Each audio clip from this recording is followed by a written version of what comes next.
L'Argentine s'achemine-t-elle vers un défaut de paiement? Un arrêt de la Cour suprême des États-Unis donne du crédit à ce scénario.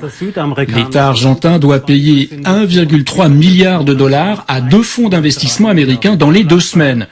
Cette décision de justice pourrait donner des idées à d'autres créanciers et l'Argentine, dont les réserves de change sont au plus bas, se trouverait dans l'incapacité d'honorer ses engagements. Précision, Frédéric Méon.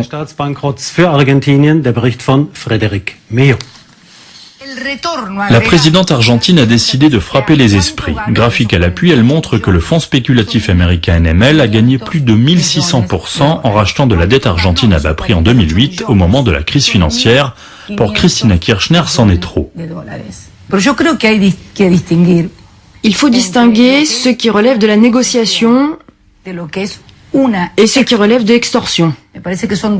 Ce sont 2 concepts totalement différents. Tout gouvernement, tout pays, tout dirigeant, que ce soit dans les domaines de l'économie ou de la politique, doit être ouvert à la négociation. Ce qu'aucun président d'un pays souverain ne peut faire, c'est soumettre son pays et son peuple à une extorsion. Ce qui fait réagir aussi vertement Cristina Kirchner, c'est la décision prise par la Cour suprême américaine la nuit dernière d'obliger l'Argentine à régler sa dette auprès des fonds spéculatifs. Des fonds qui détiennent à ce jour 7% de la dette du pays sud-américain.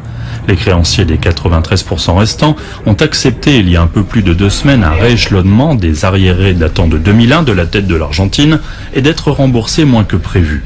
La décision américaine va donc pousser l'Argentine à renégocier avec les fonds spéculatifs, mais déjà, plusieurs voix s'inquiètent de l'impact d'une telle décision. À terme, ce que l'on craint, c'est que les créanciers d'autres pays dont la dette a été restructurée refusent de faire un geste. On pense ici fortement à la Grèce. Un tel scénario serait une catastrophe pour Athènes, mais aussi pour ses partenaires européens. Au cinéma.